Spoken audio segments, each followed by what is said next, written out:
നോർവെക്കെതിരായിട്ടുള്ള ബ്രസീലിന്റെ കളിയിൽ FIFA 2 penalty ദാനം ചെയ്തപ്പോ ഫിഫ നല്ലതായിരുന്നു. പോർച്ചുഗലും കൊളംബിയയുള്ള കളിയിൽ കൊളംബിയന്റെ ഗോൾ റദ്ദാക്കിയപ്പോ അപ്പോഴും ഫിഫ നല്ലതായിരുന്നു. പിന്നെ നമ്മളെ അണ്ണന് ആദ്യ നോക്കൌട്ട് ഗോൾ നേടാൻ വേണ്ടിയിട്ട് ക്രൊയേഷ്യക്കെതിരെ ഒരു പെനാൽറ്റി കൊടുത്തപ്പോഴോ അപ്പോഴും നല്ലതായിരുന്നു. അതേ മത്സരത്തിൽ ക്രൊയേഷ്യന്റെ ഒരു ഗോൾ ഉണ്ട് എക്സ്ട്രാ ടൈമിൽ, അത് റദ്ദാക്കിയപ്പോഴോ വളരെ വളരെ നല്ലത് ആര് ഫിഫ. പിന്നെ അവസാനായിട്ട് ഇന്നലെ നമ്മൾ അർജന്റീനയുടെ കളി നടക്കുന്ന 79 മിനിറ്റ് വരെ ഫിഫ വളരെ വളരെ നല്ലത്. അത് കഴിഞ്ഞിട്ടാണ് അർജന്റീന പൈസ കൊടുത്തു തുടങ്ങിയത്.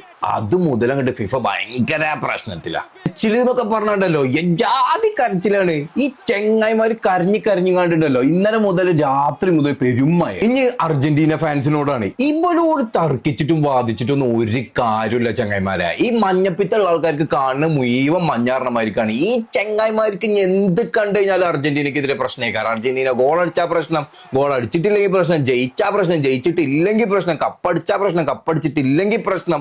മൊത്തത്തിൽ ഇവർക്ക് അർജന്റീനയായിട്ട് പ്രശ്നമാണ്. ഇവരോട് പറഞ്ഞ് മനസ്സിലാക്കി കൊടുക്കുന്ന നല്ല എന്താ പറയുക, പോത്തിനോട് പോയാണ്ട് പറഞ്ഞു കൊടുക്കുകയാണ്. ഓൽക്ക് അപ്പൊ കുറച്ചെങ്കിലും വന്നിട്ടുണ്ട്. ഈ ചെങ്ങക്ക് അതും ഇല്ലാന്ന്.